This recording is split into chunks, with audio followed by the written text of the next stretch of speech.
Hello and welcome to the highlights of the third day's play of this opening test match between Australia and the West Indies at the Gabba. It's been an enthralling match so far. This is the situation at the start of play on the third day. Australia having made 293 with a top score of 73 for Alan Border, 48 for David Boone, 293 in all, and of disappointing effort so far as they were concerned. And the West Indies in reply, 4 for 195. Keith Arthurton is 61, Carl Hooper is 14, and they were looking good yesterday evening. We join play now in very sultry conditions in the second over. McDermott is the bowler and Hooper is taking strike. Your commentators are Bill Laurie and Tony Gregg. That one nicely nudged away by Hooper down towards the third man boundary. And into the fence it goes, and that brings up the 200. Lovely shot that, Bill. Certainly was the last of the recognised batsmen at the crease for the West Indies. Arthurton and Carl Hooper. Carl Hooper's in very good touch at the moment. He's having a very good tour. It's a late cut. He's waited for that ball to come. He's timed it beautifully, and Craig McDermott proving quite expensive in this match so far. He's almost getting to the Patrick Patterson stage where the boundaries are coming quite freely off his bowling. It's a good morning to bowl. There's some crowd cover. We should see some movement in the air. McDermott has conceded 8 fours in 14.3 overs. Well, that's a beautiful shot onto the back foot, cut through the offside. And that one's racing away over this outfield, and into the fence it goes. So Hooper really looking magnificent here onto the back foot there. That really was a lovely shot. His figures against all the countries he's played against, there they are. He's made hundreds against England, Pakistan and India. And you can see his average against India, 49. Against Australia, just 23. Overall, it's 28. That's the figure down in the bottom right-hand corner. All up, almost 1,500 runs, or he's nudging towards 1,500 runs in Test cricket. And he's got 1,000 of those away from the West Indies. One's played straight down the ground, and into the fence it goes, so yet another boundary. I must say, they're looking pretty good this morning. Well, it's such a good wicket. And these two young guys are fine timers of the ball. Left and right-handed combination working well for the West Indies. He's a beautiful driver, Keith Arthurton. Full face of the bat. Always going to be 4. A 50-run partnership already. With all the hell of a bill about the stumping and non-stumping and whatever, this partnership has been at a good rate of knots for the West Indies. They haven't gone back into their shell. They're playing their shots and putting a lot of pressure now on the Australian bowlers. It's only in 59 minutes. That's an excellent partnership. And through his hands, I think. Steve Waugh certainly got a hand on it. He's wringing his fingers there. Looks as though he may have got the tip of a finger to it. Whether he got it on the full or not was difficult to tell. Steve Waugh is usually quite a safe fielder. Let's see if this actually was a chance. Yes, apparently going right through. Perhaps a little bit too early in the morning for him, yeah.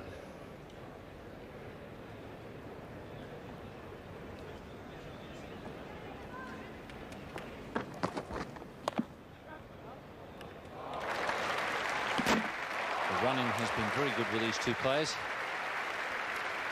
Steve Waugh, they're still wringing his hands. I'm just wondering if maybe he might have squeezed the finger. The ball may have squeezed there against the pitch. Steve Waugh continues. Just short of Border. That's the sort of problem that Steve Waugh will create for the batsman. Change of pace, I think, is what did Atherton there. A bit of movement. Just short of Alan Border. A well-set field, though.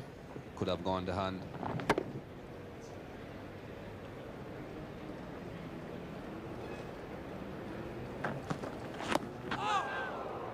And a little bit of swing on that occasion for Steve Waugh. Things certainly are happening now. Steve Waugh has come on slightly slower than the other fast bowlers, or could possibly say quite a bit slower, getting the ball to do quite a bit in the air and off the pitch.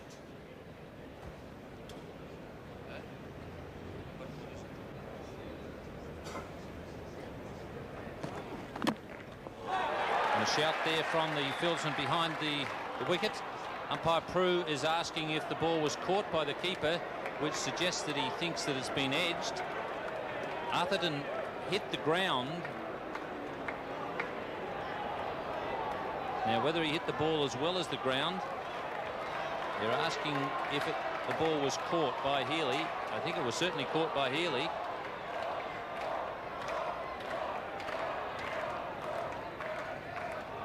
And they're saying that the ball hit the bat and then went onto the ground. I reckon that was the indication.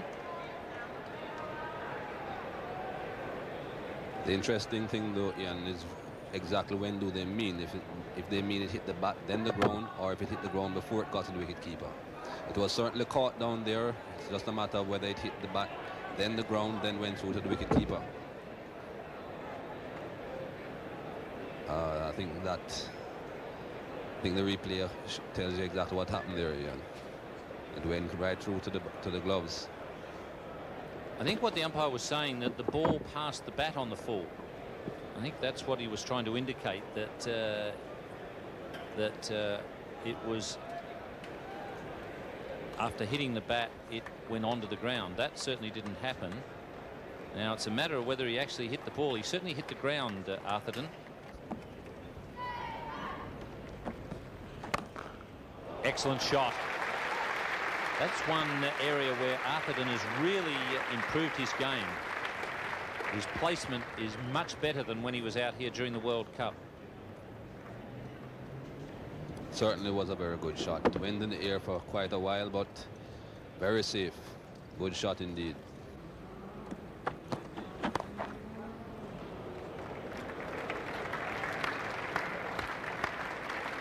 Boundary to Carl Hooper.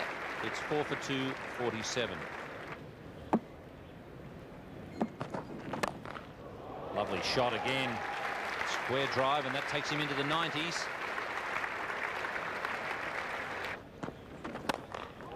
That's a good shot.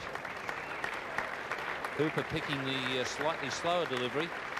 So Atherton has shown great maturity in this innings. That's bowled in. It's a slower ball from Stephen Waugh. A little bit of joy there for Steve Waugh. He's not been a happy man so far this morning. Carl Hooper plays over the slower ball from Stephen Waugh, and he's on his way to a well-played 47. That's beautifully bowled by Waugh, because it just had a little bit of outswing on it. It started about middle and leg and hit middle. And it was a lovely piece of bowling, and very much needed by the Australians. They've been under the cosh out there this morning. The West Indians have played quite beautifully, and it's 5 for 265.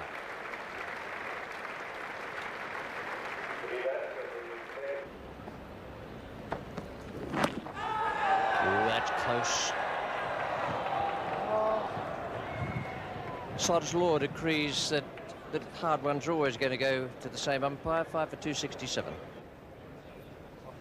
82 overs. Steve Waugh to continue. Tries the bouncer, and David Williams is equal to the task.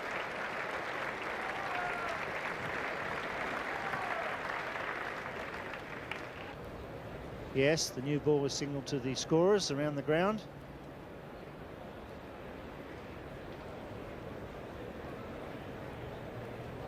So they certainly will be looking for a breakthrough here some 15 minutes before lunch on the third day, Australia. A good session of cricket. Atherton on 99. Beaten. Nice outswinger. Half a shout from Mark Taylor or Matthews at swept. Beautiful delivery. Well, it's a good start with a new ball here for Bruce Reid.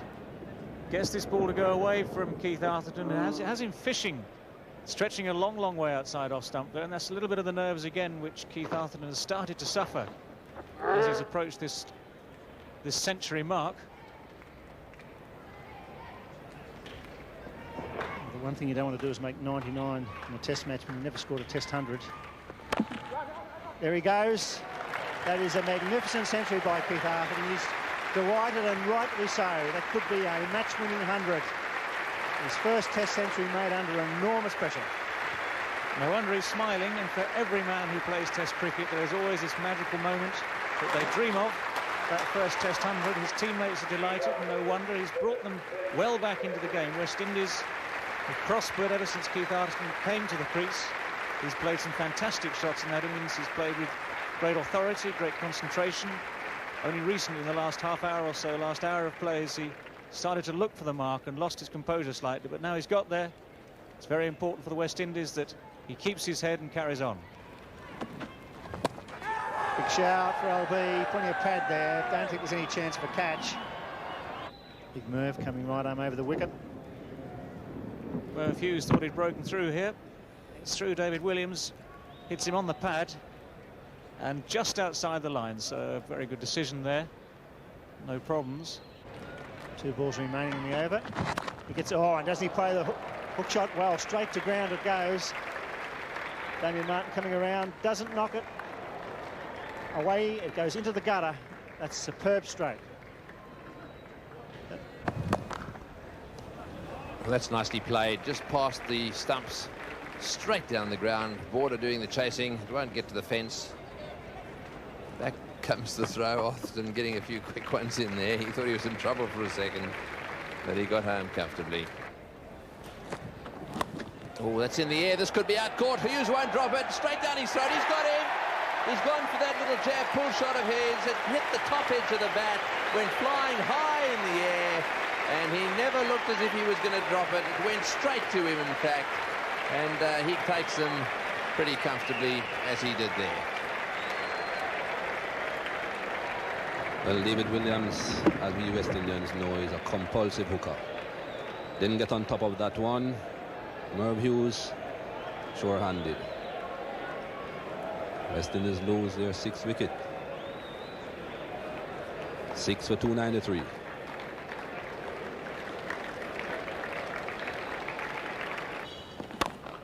Oh, good shot through the gap on the offside. That's racing away down towards the fence. Waugh's after it. He'll get to it. And Bishop will collect 3. Lovely shot.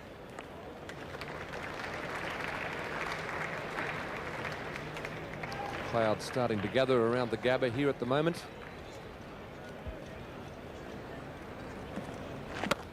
It's a good shot. Really does time those drives very well. Beautifully in position. No great effort there. Caressed the ball through the covers. I must say, I've been very, very impressed with Keith Arthurton during this innings in a lot of ways. That's one area where he really has improved his play. His placement has been much improved from when we saw him during the World Cup, and he really has hit some terrific square drives. His concentration has been excellent in this innings, and Border is now forced to go with just 1 slip. Mark Waugh comes out to point. Just checking the light meter there, umpire Prue. Either that or he's not sure how much change he's got for later.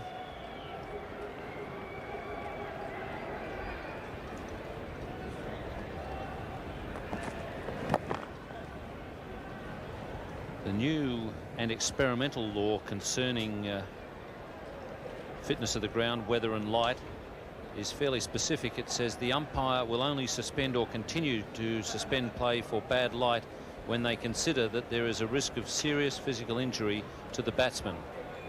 So obviously that's what they consider the situation to be at the moment. Umpire Prue has called for a suspension in play. And that's the reason. Dark cloud has affected the light, but it's also going to affect a few other things before the afternoon is out. It's quite a storm here in the early hours of the morning today.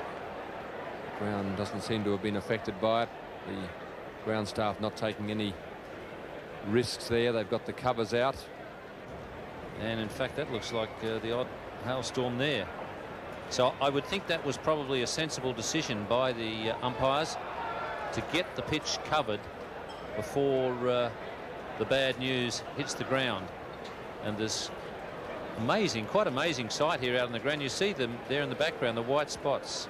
actual hailstones, but it's almost as though people are throwing ice onto the ground, because it's not coming down in bucket loads. It's just the odd one. Quite an amazing sight.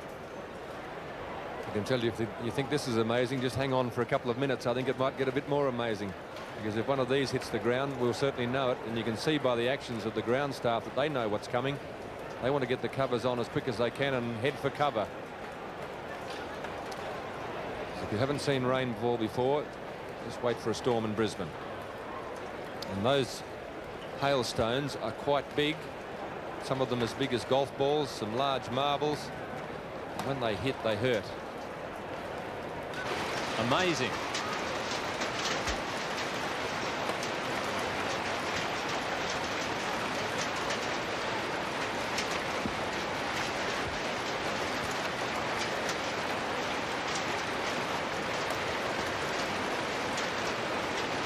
The crowd in the outer are now heading for cover. It is almost as though it has snowed here at the Gabba now. The ground is virtually white.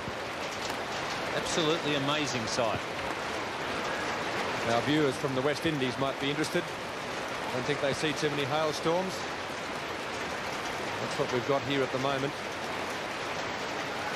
It takes a bit of courage to be out there. Not everyone's silly enough to be standing out there without protection. Desi's enjoying it.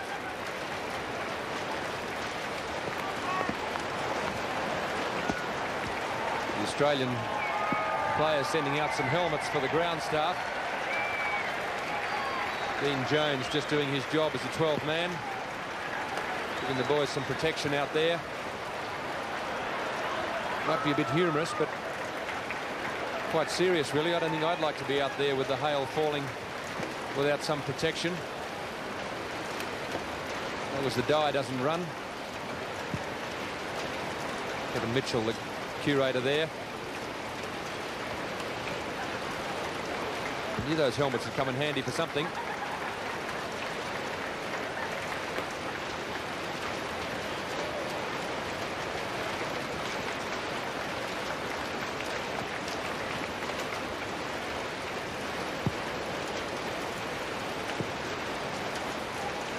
Well, this is very sad from the entertainment point of view, because although the really heavy rain has stopped now and the storm might have slid past, it's going to be difficult, or certainly won't be easy, for the umpires to get play started again. The ground staff have done a terrific job out there to get that square covered. There was a lot of lightning, and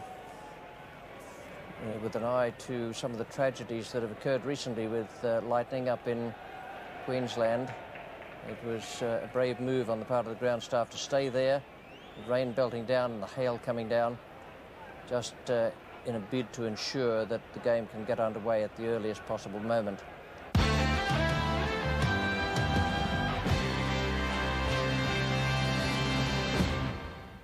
Players just about to resume out there now. I can tell you that the time lost to tea was 85 minutes. With the delayed tea break and the restart at 3:30, which is what we're having, play will go on till 6 o'clock. There'll be a minimum of 37 overs required, and therefore the net loss will only be 55 minutes. Craig McDermott, with the sun beating down now, starts from the Stanley Street end. Oh, well bowled, and what a good start he's made, Craig McDermott, using the Yorker to full effect. Well, it's almost as though Craig McDermott had been watching the replay of Thompson's delivery to Greg. Ian Bishop, a tall man, nowhere near this Yorker. Perfectly delivered Yorker, this exactly the right length of line. Ian Bishop nowhere near it. A very good strike for Australia, coming straight back after the break. It'll make Craig McDermott a lot happier. Bishop is out for 5. West Indies slumped to 7 for 307. McDermott getting a wicket on resumption, and very nearly getting another one there, but as we've spoken of before, the advantage of attacking batting, you take fieldsmen out of the slips, and when you do edge one, your chances are improved. In this situation, the true professional outlook that Curtly Ambrose should be showing, and showing the value of his experience in county cricket in England, and of course his experience, vast experience now in Test cricket for the West Indies. That should all mean that he should be keeping his head down, as you say, making sure he's there supporting the man who's not out on 126. Big shout, and he's been given by umpire Prue. Given LBW, and I think perhaps he went from one extreme to the other. Going a little bit too defensive, Curtly Ambrose, and he's out LBW to Bruce Reid. It does quite often happen, that.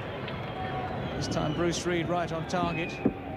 Ambrose playing forward, and adjudged to have that ball strike him just in front of the off stump. Terry Prue taking little time to answer the appeal in the affirmative. Ambrose wondering whether or not he'd have been better off attacking still. Bruce Reid allows himself a gentle smile. West Indies 8 for 321. It's in the air. Mark Waugh has taken the catch comfortably above his head, and 5 wickets to Bruce Reid. It's the 5th time overall in Test cricket, and the 1st time at the Gabba for Bruce Reid. Patrick Patterson slashing outside off stump. And the slips come into play. That's the line that he has to be bowling to Patrick Patterson. That's the end of him. West Indies lose their 9th wicket for 331. No ball called, and through cover. They should get 3. Whilst Wimping should make it. Damien Martin, the fieldsman, they come back for the 3rd. All these runs very important from the West Indian point of view. A confidence builder to lead on the 1st innings of the 1st Test match. They didn't come into this match favourites. That'll be up to 150, and what a way to do it. A magnificent on drive. Superb 152 by Keith Atherton on debut against Australia. A magnificent performance. Yes, that really is a superb innings, and that shot there, he has played on numerous occasions. He really has driven the ball down the ground beautifully. Lovely straight driving. 152. Drives that straight. Board of the fieldsman. Just the single. 16 overs to go in the day's play. Only 1 wicket to fall. Mark Taylor and David Boone's minds might be drifting to the fact that they're going to have to bat this afternoon. Not a very nice thought when you know that you can't score many runs, but you still have the opportunity of getting out. It'll be a very important session in this Test match. And they're going to be batting very, very soon, because Mervyn Hughes has just taken Courtney Walsh's off stump. Courtney Walsh full of ambition, aiming to hit the ball well over the infield. Merv Hughes picks up another wicket. West Indies are all out. And for the ambitious drive, Courtney Walsh looking to hit him straight down the ground. Merv Hughes, you bowl them straight enough and they miss. There's usually a wicket in it. So that's the end of the innings for the West Indies. 371. A 78-run lead. And a magnificent performance by Keith Atherton on debut here for the West Indies versus Australia. 157 not out. A terrific performance. A lot of skill, a lot of determination, a lot of concentration, and a well-deserved round of applause, not only from the crowd, but the Australian players. An important innings in the context of this match. He really has taken an opportunity to establish himself in the West Indian team. He's done it in great style and with a lot of determination. A very, very good performance you've just seen the end of there. Keith Atherton 157 not out in that total of 371. 47 to Hoopy. And a good partnership at the end, which in the context of the game might turn out to be very, very valuable. Walsh and Atherton put on 40 for the last wicket. Walsh batting with an injured hamstring. 16 extras, 371. And Australia in their second innings getting through that nasty little session Ian Chappell was talking about. David Boone 6 and Mark Taylor 14. They got through not without alarms, I can tell you. No wicket for 21 in 11 overs. And the West Indian bowling figures, they used just the 3 bowlers, Ambrose, Bishop and Hooper. No wickets have fallen, and 6 overs for Ambrose. Very, very hostile. Just 6 runs coming off them. This has been another presentation from Nine's Wide World of Sports.